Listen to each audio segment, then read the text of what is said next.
So kung pakikinggan natin, mayroong natunog sa loob. Naamoy ko parang sunog. Nawala na yung isang carbon busa yun. Maraming naglaglagan. Yan o, sunog o. Nakikita nyo. Yan. Amoy sunog talaga. Itong winding niya. Yan. Ito yung reason kung bakit naikot and then bibigla na lang din nag-i-stack up. Hindi niya kayang i-crank yung ating makina.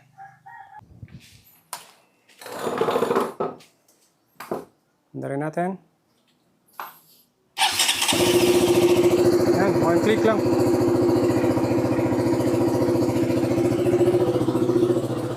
So, umandar na. Hindi na siya yung last time na parang i-start and then magre-redon.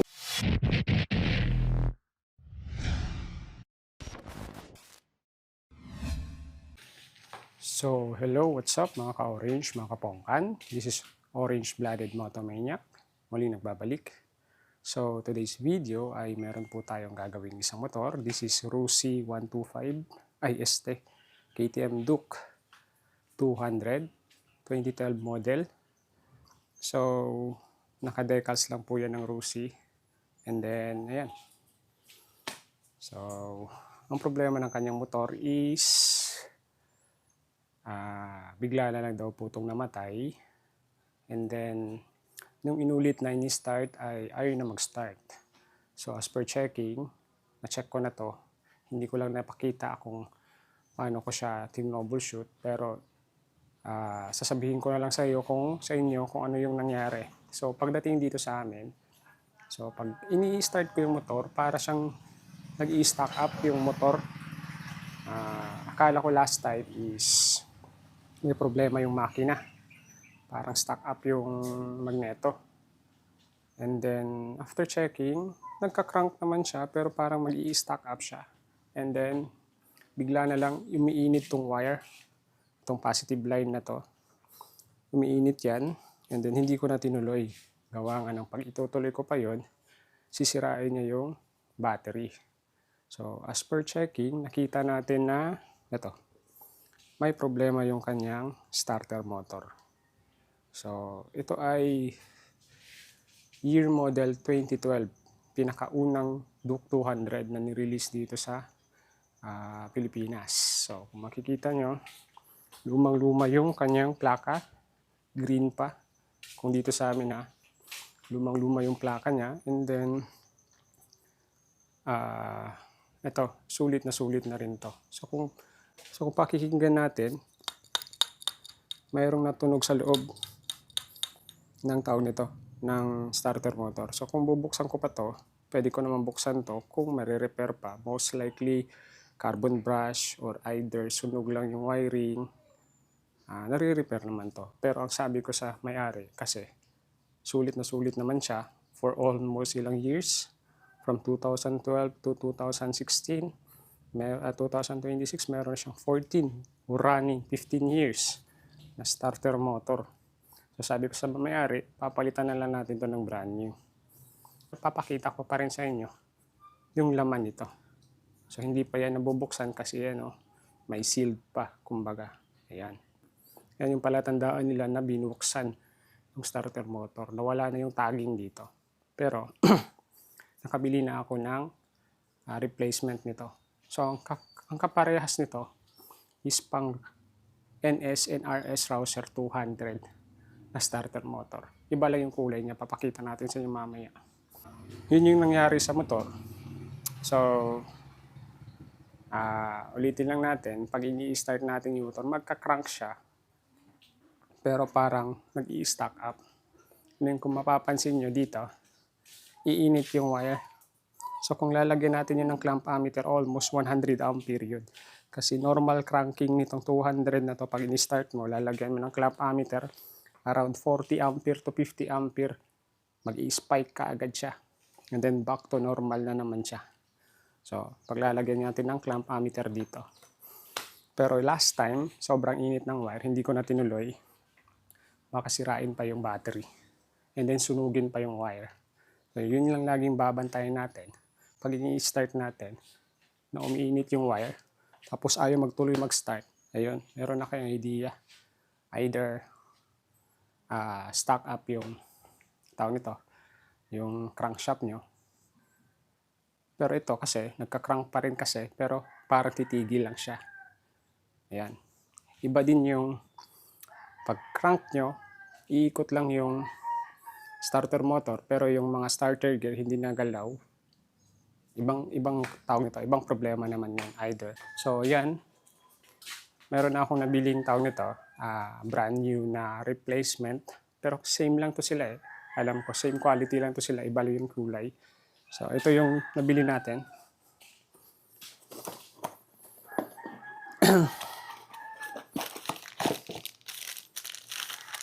Yan. Yan, kulay itim lang to. Flash din yung brand. Made in India. Ayan, yung code niya. Makikita nyo. The same code lang din to doon sa tawag nito, sa original na KTM. Pero tawag nito, nawala na kasi yun dito yung papel niya, nalaglag ko. Hindi ko makita. Pero same na same to silang dalawa. Kulay lang yung pinagkaiba. Yan. Same yan, kalaki. Yung brand flash. Yan. Same yung kanyang shafting dito. The same. The same yan lahat, sukat. And then yung forma sa likod, the same. Kulay lang yung nag-iba nito. Yan. So, ikakabit natin to, pero bago natin ito kabit, papakita ko sa inyo kung anong laman nito. Yan. So may palatandaan to pag ibabalik nyo. Ayan, yung dalawa. Yung sa kabila, wala. Yan. Yan yung palatandaan nyo. Sakto yung kabit nyo, pagbalik nyo.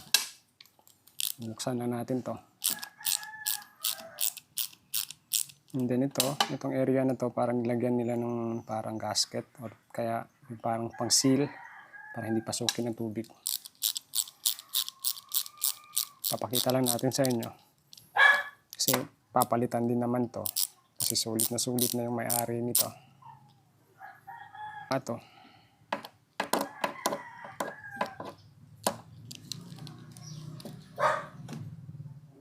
Naamoy ko parang sunog. May naamoy na akong sunog. Ito yung palatandaan, may problema na yung winding nito. Or mayroon ng sunog sa loob nito. May sunog. Ay, simula pa lang, ang dami nang nalaglag. Ayun. Amoy na amoy. Yan, yung mga magnet sa gilid. Parang nababasag na. Build up ng carbon. Ayun. Yung winding, yung parang tawag nito, varnish ng winding. Natanggal na. Tanggal natin. Yan. Ano, nangingitim na yung winding niya sa loob. Hindi natin alam kung makita. Yan, nangingitim na. Dito okay pa yung kulay. Yung sa ibang area, nangingitim na. Yan. And then, lalong-lalo na sa loob nito. Itim na to. Yan. Sunog yung winding nito. Nare-rewind pa naman to. Pero, yun nga sabi ko sa inyo, dahil sulit naman to, almost 14 years nang ginagamit, papalitan na lang natin. Yun yung ang tawag nito, yung sinabi ko sa may-ari. And dito, hilis na. Yan. Then yung sa loob nito, tatanggal to dito na side. Pupukin lang to. Yun. Tanggal na lahat ng spring ng carbon brush. Yan. Natanggal siya dito yung isa. Yan. Nawala na yung isang carbon brush. Ayun. Maraming naglaglagan. Yan o. Sunog ko. Makikita nyo. Yan. Amoy sunog talaga. Itong winding niya. Yan. Ito yung reason kung bakit. Naikot and then bibigla na lang din nag-i-stack up. Hindi niya kayang i-crank yung ating makina. Dahil may sunog na sa winding. Minsan siguro matsatsambahan mo na iikot siya. Pero ayun nga. Problema ka na naman once na nagloloko na naman to. So pwede pa to, nagagawan pa to ng paraan, pero sabi ko sa may-ari, so yung ibabayad mo lang din sa pag-wind nito, dagdagan mo na lang, bili ka ng brand new.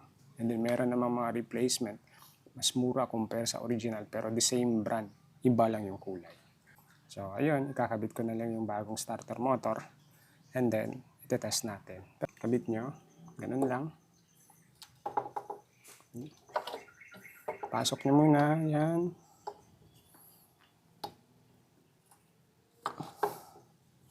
Then once na pasok nyo na, atras-atras lang unti, and then position.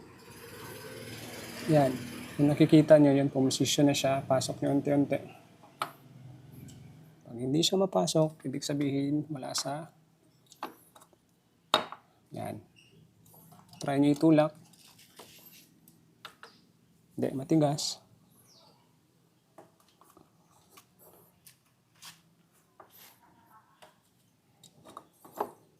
So, wala sa position yung kanyang gearings. Ayun, pumasok na. Ayan. So, kapain nyo lang. Dapat makikita nyo yan dyan, yung parang lagayan ng tornilyo. 0-0 na yan, bangga na yan dito sa ating crankcase natin. Ayan. And then, may lock washer naman yan. Ano yung mismong maglalak sa kanya.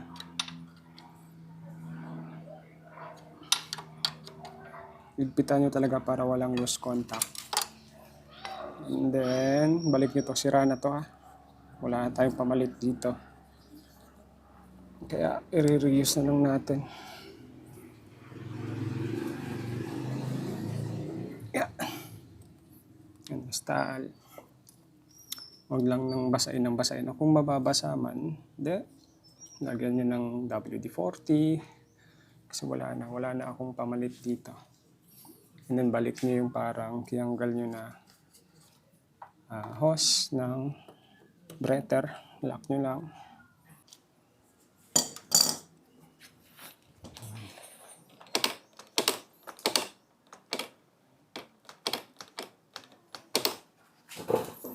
So ayan na, nakabit na natin. Nakabit ko na yung clutch. And dito, ipitan na lang yan. And then try natin paandarin.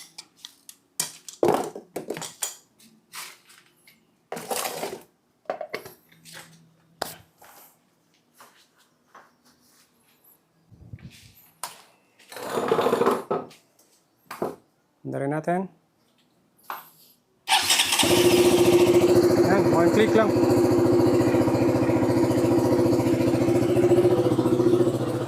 So, umandar na. Hindi na siya yung last time na parang i-start and then magre-redondo pero mag-i-stack up.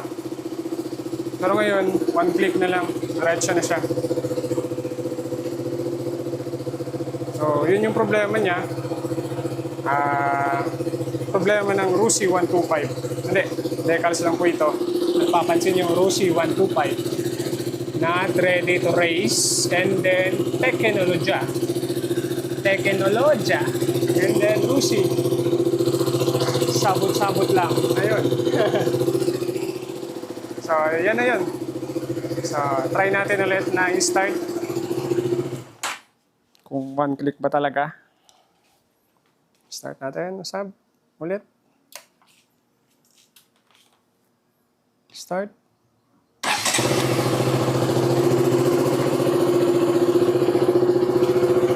Now, isang pindot na lang. One click na lang.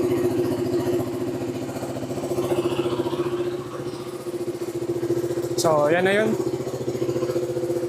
So, sana ay nakakuha na naman kayo ng panibagong kaalaman sa ginawa nating motor. So, yun lang. Sinabi ko na kanina yung problema. So, wear and tear po talaga yung starter motor na yan. Kasi every time na i-start mo, and then, isang mabilis na nakakasira ng starter motor is yung, ayun nga, pinipilit natin ini-start yung motor kahit na hindi talaga siya mag-start.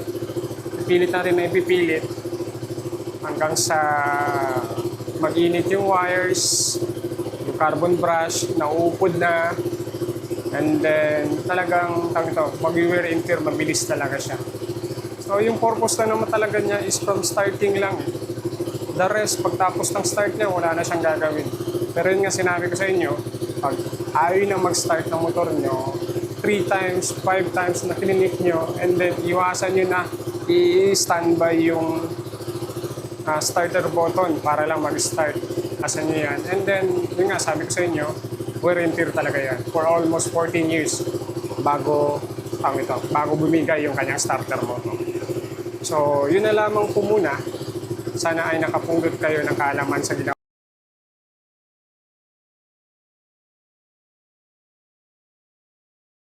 So, ayun na nga lang po. Bali, change oil ko na lang to. Yun na lamang po muna. Ride safe po sa lahat. Peace.